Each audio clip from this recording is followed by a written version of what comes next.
Hello मेरे प्यारे दोस्तों, आज के इस वीडियो में आपका स्वागत है। दोस्तों आज हम करने वाले हैं रासायनिक अभिक्रिया एवं उसके समीकरण। रासायनिक अभिक्रिया एवं उसके समीकरण का दोस्तों ये क्या है, ये लेक्चर चौथा है। ये लेक्चर कौथा है, चौथा है। दोस्तों इसके पहले हमने 3 लेक्चर कर लिए हैं। यदि आपने उस तीनों लेक्चर को नहीं देखा है तो दोस्तों जा करके पहले उसको देख लीजिए, तब इस वीडियो को देखिएगा। तो दोस्तों आज हम क्या कौन कौन सा टॉपिक पढ़ेंगे उसको देख लेते हैं। आज हम पढ़ेंगे सबसे पहले ऊष्माक्षेपी अभिक्रिया क्या होती है। दोस्तों ऊष्माक्षेपी अभिक्रिया आखिरकार होती क्या है उसको पढ़ेंगे। उसके बाद क्या पढ़ेंगे, ऊष्माशोषी अभिक्रिया। क्या पढ़ेंगे, ऊष्माशोषी अभिक्रिया। और तीसरा क्या पढ़ेंगे, तीसरा पढ़ेंगे उपचयन अभिक्रिया। दोस्तों उपचयन अभिक्रिया का एक और नाम है, क्या नाम है, ऑक्सीकरण अभिक्रिया। क्या नाम है दोस्तों, ऑक्सीकरण अभिक्रिया। और चौथा टॉपिक क्या पढ़ेंगे, चौथा टॉपिक पढ़ेंगे अपचयन अभिक्रिया। आखिरकार अपचयन अभिक्रिया क्या होती है। तो दोस्तों सबसे पहले हम देखते हैं ऊष्माक्षेपी अभिक्रिया। तो दोस्तों पहला टॉपिक क्या है, ऊष्माक्षेपी अभिक्रिया। दोस्तों ऊष्माक्षेपी अभिक्रिया क्या होती है, इसका डिफिनेशन देख लेते हैं। डिफिनेशन क्या है, वह रासायनिक अभिक्रिया, वह रासायनिक अभिक्रिया जिसमें उत्पाद बने, वह रासायनिक अभिक्रिया जिसमें उत्पाद बनने के साथ साथ क्या निकलती है, ऊष्मा निकलती है।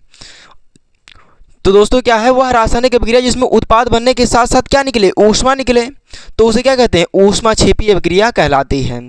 और इस अभिक्रिया में अब जाहिर सी बात है, अगर उस रासायनिक अभिक्रिया में उत्पाद बनेगा और जब उससे क्या निकल रही है, ऊष्मा निकल रही है, तो ऊष्मा को लिखा जाएगा जरूर ही।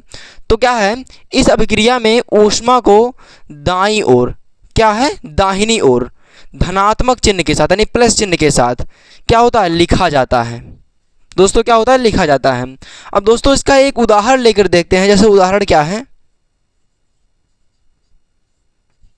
उदाहरण है जब कार्बन को, कोई ले लें कार्बन यानी सी, जब कार्बन को ऑक्सीजन की उपस्थिति में जलाया जाता है यानी O2, जब कार्बन को ऑक्सीजन की उपस्थिति में जलाया जाता है तो क्या बनता है, कार्बन डाइऑक्साइड बनता है। दोस्तों क्या बनता है, कार्बन डाइऑक्साइड। कार्बन डाइऑक्साइड क्या होता है, CO2। अब दोस्तों देखते हैं यह अभिक्रिया बैलेंस है कि नहीं। यहाँ पर देखो 2 ऑक्सीजन, यहाँ पर 2 ऑक्सीजन, यहाँ पर 1 कार्बन, यहाँ पर 1 कार्बन। अब एक कंडीशन है इसमें, यानी जब कार्बन को ऑक्सीजन की उपस्थिति में जलाया जाएगा तो इसमें क्या निकलेगी, ऊष्मा निकलेगी। क्या निकलेगी, ऊष्मा निकलेगी। अब यह ऊष्मा की मात्रा कितनी होगी, ऊष्मा की मात्रा क्या होगी, 94 किलो कैलोरी ऊष्मा। क्या होगी, 94 किलो कैलोरी ऊष्मा।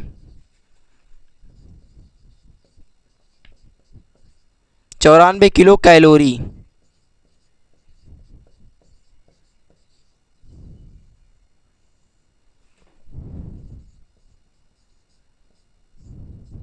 तो दोस्तों देखो, जब कार्बन को ऑक्सीजन की उपस्थिति में जलाएं तो हमें क्या प्राप्त हुआ, कार्बन डाइऑक्साइड प्राप्त हुआ। अब कार्बन डाइऑक्साइड प्राप्त हुआ, उसके साथ साथ हमें क्या प्राप्त हुआ, ऊष्मा प्राप्त हुआ। लेकिन इस ऊष्मा की जो मात्रा है वो क्या है, 94 किलो कैलोरी ऊष्मा। अब दोस्तों एक बार इसका दूसरा उदाहरण लेकर देखते हैं। जैसे क्या है, हाइड्रोजन। तो दोस्तों इसका पहले नाम लिख देते हैं। ये क्या है, कार्बन है। ये क्या है, कार्बन है। ये क्या है, ऑक्सीजन है। ये क्या है, ऑक्सीजन है। ये क्या है, ये कार्बन डाइऑक्साइड है। कार्बन डाई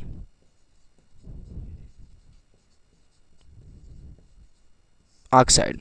अब दोस्तों एक बार दूसरा उदाहरण लेकर देखते हैं। जैसे क्या है, दूसरा उदाहरण, दूसरा उदाहरण ये क्या था, ये पहला उदाहरण था। अब दूसरा उदाहरण देखते हैं। जैसे क्या है, H2 यानी हाइड्रोजन। हाइड्रोजन की जब अभिक्रिया किससे कराएंगे, हाइड्रोजन की अभिक्रिया किससे कराएंगे, ऑक्सीजन से। ऑक्सीजन से करा दिए। जब हाइड्रोजन की अभिक्रिया ऑक्सीजन से कराए तो क्या प्राप्त हुआ, हमें प्राप्त हुआ जल, H2O। हमें क्या प्राप्त हुआ, जल। लेकिन यहाँ पर देखो क्या है, यहाँ पर ऑक्सीजन 2 है, यहाँ पर हाइड्रोजन कितना है, यहाँ पर ऑक्सीजन अकेला है, यहाँ पर हाइड्रोजन 2 है, यहाँ पर भी हाइड्रोजन 2 है। लेकिन क्या है, यहाँ पर ऑक्सीजन अकेला है, यहाँ पर ऑक्सीजन 2 है। अब दोस्तों इसको बैलेंस करने के लिए क्या करेंगे, इसके आगे हम क्या लगा लेंगे, 2 लगा देंगे। अब लेकिन यहाँ पर क्या हुआ, यहाँ पर हाइड्रोजन कितना हो गया, 4। अब हाइड्रोजन कह रहा है मैं तो 2 हूँ और मुझको भी 4 करो। अब क्या करेंगे, इसको भी 2 से गुणा कर देंगे। अब देखिए यहाँ पर हाइड्रोजन 4, यहाँ पर हाइड्रोजन 4, यहाँ पर ऑक्सीजन 2, यहाँ पर ऑक्सीजन 2। ये अभिक्रिया क्या है? बैलेंस है। अब दोस्तों जब हाइड्रोजन की अभिक्रिया किससे कराएं? ऑक्सीजन से कराएं, तब क्या प्राप्त हुआ? हमें जल तो प्राप्त हुआ, लेकिन इसके साथ क्या प्राप्त होगी? इसके साथ हमें क्या प्राप्त होगी? ऊष्मा। क्या प्राप्त होगी? ऊष्मा। लेकिन इस ऊष्मा की मात्रा क्या होगी? इस ऊष्मा की मात्रा क्या होगी? 136 136 136.8 किलो कैलोरी। ऊष्मा को क्या लिखते हैं? किलो कैलोरी में, किलो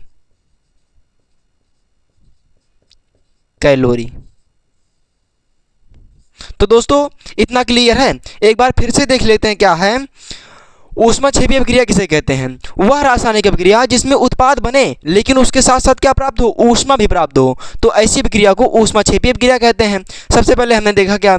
कार्बन है, कार्बन को ऑक्सीजन की उपस्थिति में जलाया, हमें क्या प्राप्त हुआ? कार्बन डाइऑक्साइड प्राप्त हुआ। लेकिन इसमें एक कंडीशन है, इसमें ऊष्मा भी प्राप्त हो रही है, तो ऊष्मा की मात्रा कितनी है? 94 किलो कैलोरी ऊष्मा निकल रही है। अब देखो हाइड्रोजन की अभिक्रिया ऑक्सीजन से करा दिए, हमें क्या प्राप्त हुआ? हमें जल प्राप्त हुआ, लेकिन जल के साथ हमें क्या प्राप्त हुई? ऊष्मा प्राप्त हुई। इस ऊष्मा की मात्रा कितनी है? 136.8 किलो कैलोरी ऊष्मा प्राप्त हो रही है हमको। तो दोस्तों एक बार इसका स्क्रीनशॉट लेना चाहें तो ले सकते हैं, जल्दी से लीजिए। तो दोस्तों अगला टॉपिक क्या है? ऊष्माशोषी अभिक्रिया। दोस्तों यह ऊष्माक्षेपी का एकदम क्या है? विलोपन है, नहीं उल्टा है। तो दोस्तों ऊष्माशोषी अभिक्रिया किसे कहते हैं? देख लेते हैं। वह रासायनिक अभिक्रिया जिसमें उत्पाद बनने के लिए, वह रासायनिक अभिक्रिया जिसमें उत्पाद बनने के लिए ऊष्मा की आवश्यकता होती है। क्या होती है? ऊष्मा की आवश्यकता होती है। तो इस अभिक्रिया को कहते हैं ऊष्माशोषी अभिक्रिया कहते हैं। लेकिन क्या होता है? इस अभिक्रिया में ऊष्मा की मात्रा को बाईं ओर, पहले क्या लिखते थे हम लोग? दाईं ओर प्लस चिन्ह के साथ लिखते थे, लेकिन इसमें क्या लिखेंगे? इस ऊष्मा की मात्रा को बाईं ओर यानी बाएं साइड में प्लस चिन्ह के साथ लिखा जाता है। दोस्तों एक बार इसका उदाहरण लेकर देख लेते हैं। उदाहरण क्या है? उदाहरण जैसे ले लें ए। क्या ले लें? ए की अभिक्रिया किससे कराएं? बी से। लेकिन इसमें क्या है? ये क्योंकि ऊष्माशोषी अभिक्रिया, वह रासायनिक अभिक्रिया जिसमें उत्पाद बनने के लिए ऊष्मा की आवश्यकता होती है, यह ए बी से कब अभिक्रिया करेगा? जब इसको ऊष्मा दे देंगे। क्या दे देंगे? ऊष्मा। अब क्या है? ये ए और बी से अभिक्रिया कर रहा है, लेकिन उसमें क्या लग रहा है? ऊष्मा की आवश्यकता हो रही है। तब क्या बनाएगा? ये बनाएगा ए बी। क्या बनाएगा? A B. दोस्तों इसका एक विज्ञान वाला उदाहरण लेकर देखते हैं, जैसे N2 की अभिक्रिया किससे कराएं? O2 से। किससे कराएं? O2 से। लेकिन क्या है? ये क्योंकि ऊष्माशोषी अभिक्रिया है, इसमें क्या लगेगी? ऊष्मा की आवश्यकता होगी। इसमें क्या दे देंगे? ऊष्मा। अब दोस्तों ऊष्मा आप चाहे इधर लिखें प्लस के चिन्ह के साथ, या तो आप दाहिने साइड माइनस चिन्ह के साथ लिख सकते हैं। तो ऊष्मा की आवश्यकता कितनी हो रही है? 42 किलो कैलोरी ऊष्मा। कितनी? 42 किलो कैलोरी। कितनी लग रही है? 42 किलो कैलोरी ऊष्मा लग रही है। अब दोस्तों जब ये क्या है? नाइट्रोजन। ये क्या है? नाइट्रोजन। ये क्या है? ऑक्सीजन। अब जब नाइट्रोजन, इसका क्या नाम है? नाइट्रोजन। नाइट्रोजन। ये लोग आप जानते हैं ऑक्सीजन है। ये क्या है? ऑक्सीजन। अब जब नाइट्रोजन की अभिक्रिया ऑक्सीजन से करा रहे हैं, लेकिन इसमें आवश्यकता किसकी हो रही है? ऊष्मा की। तब ये बनाएगा क्या? नाइट्रिक ऑक्साइड बनाएगा। क्या बनाएगा? Nitric oxide. अब NO हो गया, लेकिन इसमें क्या है? यहाँ पर ऑक्सीजन दो, यहाँ पर नाइट्रोजन दो, यहाँ पर नाइट्रोजन अकेला, यहाँ पर ऑक्सीजन अकेला। अब क्या करेंगे? अब इसको कर देंगे 2 से गुणा। अब क्या हुआ? अब यहाँ पर नाइट्रोजन दो, यहाँ पर भी नाइट्रोजन दो, यहाँ पर ऑक्सीजन दो, यहाँ पर ऑक्सीजन दो। अब क्या होगी? अभिक्रिया बैलेंस होगी। लेकिन इसका नाम क्या है? Nitric oxide. क्या नाम है? Nitric oxide. Nitric oxide.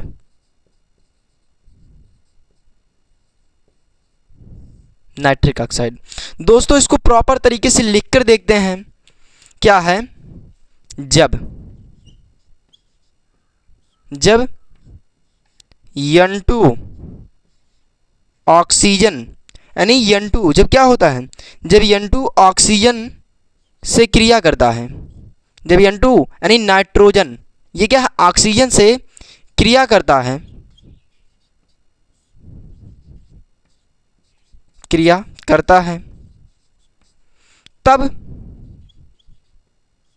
तब उसे नाइट्रिक ऑक्साइड बनाने के लिए, क्या बनाने के लिए, नाइट्रिक ऑक्साइड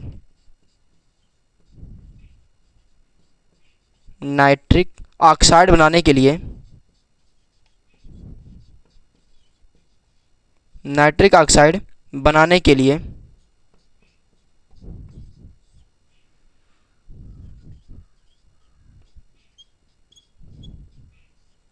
42 किलो कैलोरी ऊष्मा की आवश्यकता होती है।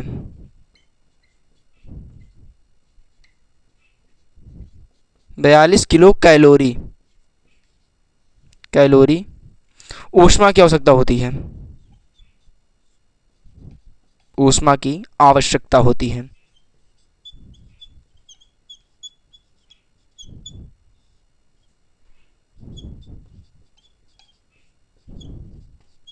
तो दोस्तों एक बार फिर से देख लेते हैं ऊष्मा शोषण अभिक्रिया क्या होती है। वह रासायनिक अभिक्रिया जिसमें उत्पाद बनने के लिए किसकी आवश्यकता हो, ऊष्मा की आवश्यकता हो, तो ऐसी अभिक्रिया को क्या कहते हैं, ऊष्मा शोषी अभिक्रिया कहते हैं। दोस्तों हमने सबसे पहले उदाहरण लिया AB। जब AB ये क्या है, A जब B से अभिक्रिया करेगा तो उसके लिए क्या आवश्यकता होगी, ऊष्मा। जब इसको ऊष्मा देंगे तभी यह अभिक्रिया करेगी। अब दोस्तों यह ऊष्मा को यहाँ पर ना लिखें, हम जैसे यहाँ पर ना लिखना चाहें, यहाँ माइनस चिन्ह के साथ ऊष्मा लिख सकते हैं, क्या कर सकते हैं, लिख सकते हैं। अब दोस्तों यहाँ पर चाहे प्लस चिन्ह के साथ लिखिए, लेकिन एक जगह लिखिएगा, यहाँ पर चाहे प्लस चिन्ह के साथ, यहाँ पर चाहे माइनस चिन्ह के साथ। अब दोस्तों क्या है, नाइट्रोजन। अब नाइट्रोजन की किसकी क्रिया करा दी है, ऑक्सीजन से, लेकिन ऑक्सीजन से क्रिया कराने के लिए क्या, किसकी आवश्यकता होगी, ऊष्मा की आवश्यकता होगी। अब दोस्तों वही क्रिया यहाँ पर भी, ऊष्मा को यहाँ पर प्लस चिन्ह के साथ लिखे हैं, अगर आप इधर लिखना चाहें तो माइनस चिन्ह के साथ लिखेंगे। इतना क्लियर है। तो दोस्तों देखो, जब नाइट्रोजन की ऑक्सीजन से क्रिया कराएं तो ऊष्मा की आवश्यकता हो गई, लेकिन ऊष्मा की आवश्यकता कितनी हुई, 42 किलो कैलोरी ऊष्मा। अब क्या है, जब नाइट्रोजन ऑक्सीजन से क्रिया करा तो क्या बनाया, नाइट्रिक ऑक्साइड, क्या प्राप्त हुआ, नाइट्रिक ऑक्साइड। लेकिन यहाँ पर क्या था, यहाँ पर नाइट्रोजन 2 था और ऑक्सीजन भी 2 था, इसलिए हमने 2 से गुणा कर दिया, अब क्रिया बैलेंस हो गई। अब दोस्तों इसको हमने प्रॉपर तरीके से लिख के देख लिया, इतना लिख कर देख लिया। तो दोस्तों इसका अगर स्क्रीनशॉट लेना चाहें तो ले सकते हैं। तो दोस्तों अगला टॉपिक क्या है, उपचयन अभिक्रिया या फिर ऑक्सीकरण अभिक्रिया। दोस्तों इसका 2 नाम है, या तो उपचयन कहें या तो ऑक्सीकरण अभिक्रिया कहें। तो दोस्तों इसका डेफिनेशन क्या है, वह रासायनिक अभिक्रिया, क्या है, वह रासायनिक अभिक्रिया जिसमें किसी परमाणु, कोई परमाणु हो या अणु हो, उससे क्या, या आयन से इलेक्ट्रॉन क्या है, निकलते हैं। जैसे देखिए क्या है, वह रासायनिक अभिक्रिया जिसमें किसी परमाणु, अणु या फिर आयन से क्या है, इलेक्ट्रॉन निकलते हैं, उपचयन अभिक्रिया या फिर ऑक्सीकरण अभिक्रिया कहलाती है। अब दोस्तों सबसे मोस्ट इंपॉर्टेंट यहाँ पर क्या है, इस अभिक्रिया में, यानी इस अभिक्रिया में किसी पदार्थ, कोई पदार्थ में ऑक्सीजन का योग होता है, क्या है, ऑक्सीजन का योग होता है, तथा क्या होता है, हाइड्रोजन का क्या होता है, वियोग होता है। अब दोस्तों क्या है, यहाँ पर इसका एक उदाहरण लेकर देखते हैं।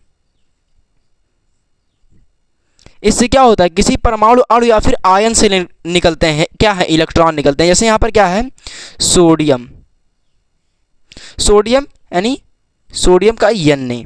अब दोस्तों इसका क्या है, इसका जो परमाणु क्रमांक होता है वो क्या है, सोडियम का परमाणु क्रमांक 11। अब क्या करेगा, सोडियम एक इलेक्ट्रॉन का क्या करेगा, त्याग करेगा। अब Na पे क्या होगा, प्लस चार्ज हो गया, यहाँ पर इसने एक इलेक्ट्रॉन का त्याग दे दिया, एक इलेक्ट्रॉन का त्याग कर दिया। अब दोस्तों क्या है, इसका जो ये आयनिक विन्यास होता है 2 8 1। अब दोस्तों सोडियम जो है अपना अष्टक पूरा करने के लिए एक इलेक्ट्रॉन है इसका क्या कर दिया, त्याग कर दिया और अपना अष्टक पूरा कर लिया। यहाँ पर क्या हो जाएगा, 2, 8।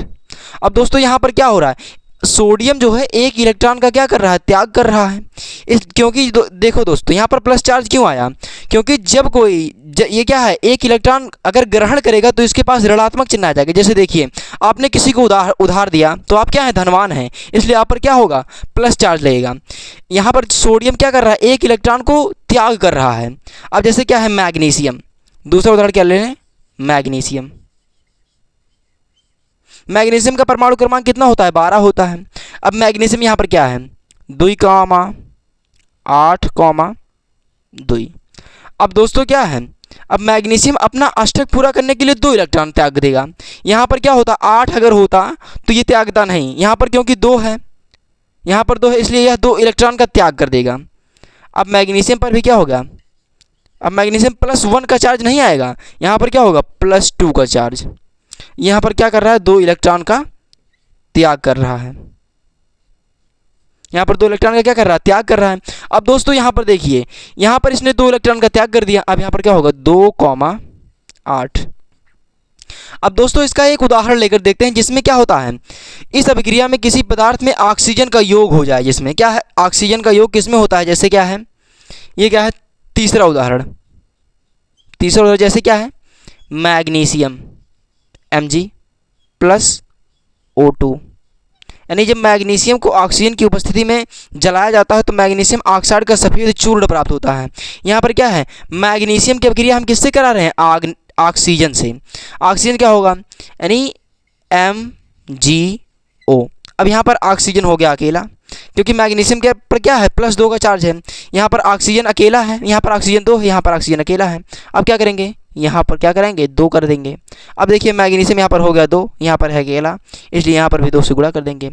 अब इसका एक और अलग उदाहरण लेकर देखते हैं, जैसे क्या है, कॉपर ऑक्साइड। क्या है, कॉपर ऑक्साइड, यानी इसका चौथा उदाहरण, जैसे कॉपर यानी Cu। कॉपर की अभिक्रिया किससे कराएंगे, ऑक्सीजन से, O2। अब क्या बनाएगा, कॉपर ऑक्साइड CuO। अब यहाँ पर ऑक्सीजन 2, अब क्या करेंगे, अब वही बैलेंस करेंगे ऑक्सीजन को, यहाँ पर क्या कर देंगे, 2 से गुणा कर देंगे। अब यहाँ पर कॉपर हो गया 2, लेकिन यहाँ पर कॉपर हो गया अकेला। अब क्या करेंगे, यहाँ पर भी 2 से गुणा कर देंगे। ये क्या बना रहा है, कॉपर ऑक्साइड बना रहा है। क्या बना रहा है, कॉपर ऑक्साइड।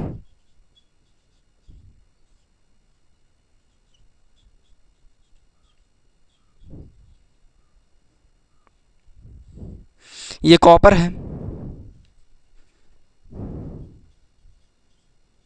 अब दोस्तों देखो यहाँ पर क्या हो रहा है, ऑक्सीजन का योग हो रहा है। यहाँ पर भी क्या हो रहा है, ऑक्सीजन का योग हो रहा है। यहाँ पर 1 इलेक्ट्रॉन का क्या कर रहा है, त्याग कर रहा है। यहाँ पर भी 2 इलेक्ट्रॉन का त्याग कर रहा है, क्योंकि यहाँ पर की इसका आयनिक विन्यास कितना था, 2,8,2।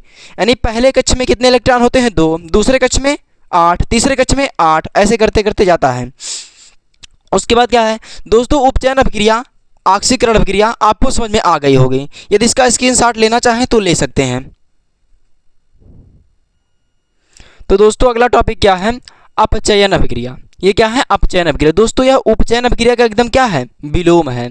तो देखते हैं क्या है, वह रासायनिक अभिक्रिया जिसमें किसी परमाणु अणु या आयन्स या ये क्या है, या आयन इलेक्ट्रॉन को क्या करें, ग्रहण करते हैं। जैसे देखिए क्या है, वह रासायनिक अभिक्रिया जिसमें किसी परमाणु अणु या फिर आयन्स को क्या करें, ग्रहण कर लें, तो ऐसी अभिक्रिया को क्या कहते हैं, उपचयन अभिक्रिया कहलाती है। और इस अभिक्रिया में यहाँ पर क्या है, ये इंपॉर्टेंट ये लाइन देखो, ये क्या है, इस अभिक्रिया में किसी पदार्थ में उसमें क्या होता था, ऑक्सीजन का योग होता था, लेकिन यहाँ पर क्या है, हाइड्रोजन का योग होता है। और उस अभिक्रिया में क्या था, हाइड्रोजन का वियोग होता था, लेकिन इस अभिक्रिया में क्या है, ऑक्सीजन का क्या हो रहा है, वियोग होता है। तो दोस्तों इसका उदाहरण देखते हैं, क्योंकि उदाहरण बहुत ज़्यादा इंपॉर्टेंट है। उदाहरण क्या है, जैसे क्लोरीन का परमाणु क्रमांक कितना होता है, 17। इसका आयनिक विन्यास 2,8,7। अब अगर इसको कहीं एक इलेक्ट्रॉन मिल जाए तो अपना अष्टक क्या कर लेगा, पूरा कर लेगा, क्योंकि पहले कक्ष में 2 इलेक्ट्रॉन, दूसरे कक्ष में 8 इलेक्ट्रॉन, तीसरे कक्ष में 8 इलेक्ट्रॉन। देखिए यहाँ पर ये क्लोरीन क्या करेगा, 1 इलेक्ट्रॉन पाने के लिए दूसरे से क्या कर लेगा, उधार ले लेगा। अब कोई भी इंसान ही हो, अगर उधार लेगा उसके पास क्या होगा, माइनस का चार्ज होगा। यहाँ पर क्लोरीन क्या कर रहा है, क्लोरीन 1 इलेक्ट्रॉन ले रहा है, इसलिए इस पर क्या होगा, माइनस का चार्ज होगा। अब दोस्तों ये क्या बनाएगा, यहाँ पर क्या हो जाएगा 2,8,8, ये एक इलेक्ट्रॉन का क्या कर लिया, ग्रहण कर लिया। अब दोस्तों क्या है, अब देखते हैं यहाँ पर क्या लिख लेंगे, 1 लिख लेंगे। अब दोस्तों इसका इस अभिक्रिया में क्या हो रही है, इस अभिक्रिया में हाइड्रोजन का क्या हो रहा है, हाइड्रोजन का योग हो रहा है।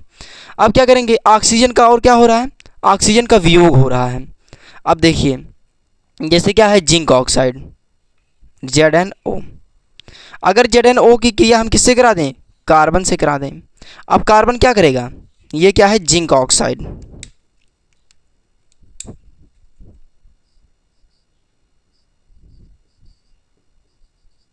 Zinc oxide.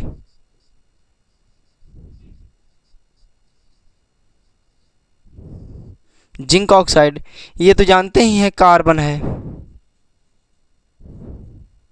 अब जिंक ऑक्साइड की क्रिया अगर हम कार्बन से कराएंगे तो क्या बनाएगा, यहाँ पर जिंक हो जाएगा Zn, और ये क्या हो जाएगा कार्बन मोनोऑक्साइड, ये क्या बनाएगा कार्बन मोनोऑक्साइड। इसका नाम क्या है, कार्बन मोनोऑक्साइड।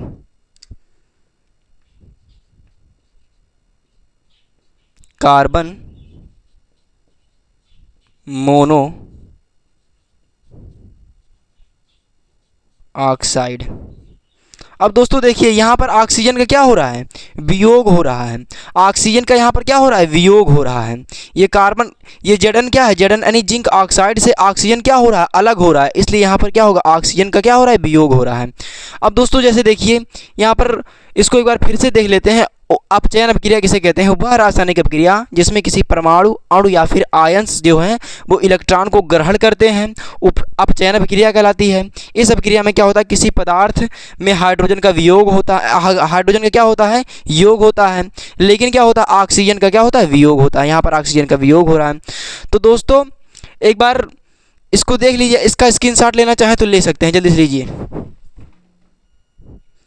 तो दोस्तों अपचयन अभिक्रिया का अगला उदाहरण लेते हैं, जैसे क्या लेंगे, कॉपर ऑक्साइड। क्या ले लेंगे, कॉपर ऑक्साइड। अब कॉपर ऑक्साइड की क्रिया किससे करा दें, हाइड्रोजन से, यानी H2 से करा दें। अब क्या करेगा, जब कॉपर ऑक्साइड हाइड्रोजन से क्रिया करेगा तो क्या बनेगा, कॉपर अलग हो जाएगा। यहाँ पर क्या हो रहा है, ऑक्सीजन का क्या हो रहा है, वियोग हो रहा है, लेकिन हाइड्रोजन यहाँ पर जा करके क्या बना देगा, जल बना देगा। क्या बना देगा, जल। अब ये क्या है, कॉपर ऑक्साइड, कॉपर ऑक्साइड, और ये क्या है, हाइड्रोजन है।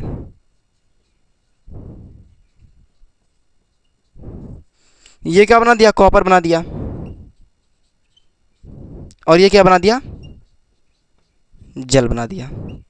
तो दोस्तों आपको समझ में इतना आ गया होगा। यहाँ पर क्या हो रहा है, हाइड्रोजन, ये देखिए यहाँ पर क्या है, हाइड्रोजन, हाइड्रोजन क्या हो रहा है, हाइड्रोजन का ऑक्सीकरण, यानी हाइड्रोजन इससे मिल जा रहा है, यानी हाइड्रोजन का योग हो रहा है, ऑक्सीजन से क्या हो रहा है, मिल रहा है, लेकिन यहाँ पर ऑक्सीजन क्या है, ऑक्सीजन का यहाँ से अलग हो रहा है।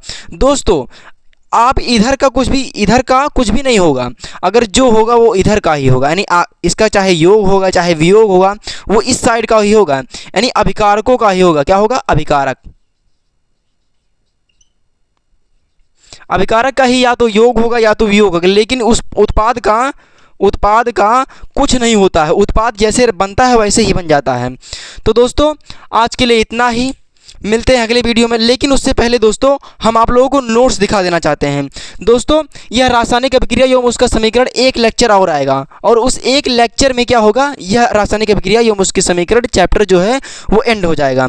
तो दोस्तों इसका नोट्स जो है, यह रासायनिक अभिक्रिया एवं उसके समीकरण चैप्टर कंप्लीट होने के बाद टेलीग्राम पर दे दिया जाएगा, और टेलीग्राम का लिंक वीडियो के डिस्क्रिप्शन बॉक्स में दे दिया जाएगा, जहाँ से आप प्रॉपर तरीके से नोट्स बना सकते हैं। दोस्तों एक बार हम आपको नोट्स दिखाना चाहेंगे, देखिए ये नोट्स है, देखिए दोस्तों आप लोगों के लिए बहुत ही अच्छा नोट्स बनाया गया है। देख लीजिए यहाँ पर बहुत ही अच्छे से प्रॉपर तरीके से हम लोग मेहनत करके आप लोगों के लिए नोट्स बनाए हैं। दोस्तों यह नोट्स जो है यह एकदम एग्ज़ाम के लेवल का है, एकदम जान लीजिए कि एग्ज़ाम में यही आएगा। तो दोस्तों अगर इस वीडियो पर आप नए हो तो चैनल को सब्सक्राइब कर लीजिए, और हाँ लाइक कर दीजिए और कमेंट कर दीजिए। तो दोस्तों में शेयर करना ना भूलें। दोस्तों आज के लिए इतना ही, मिलते हैं अगली वीडियो में। Thank you.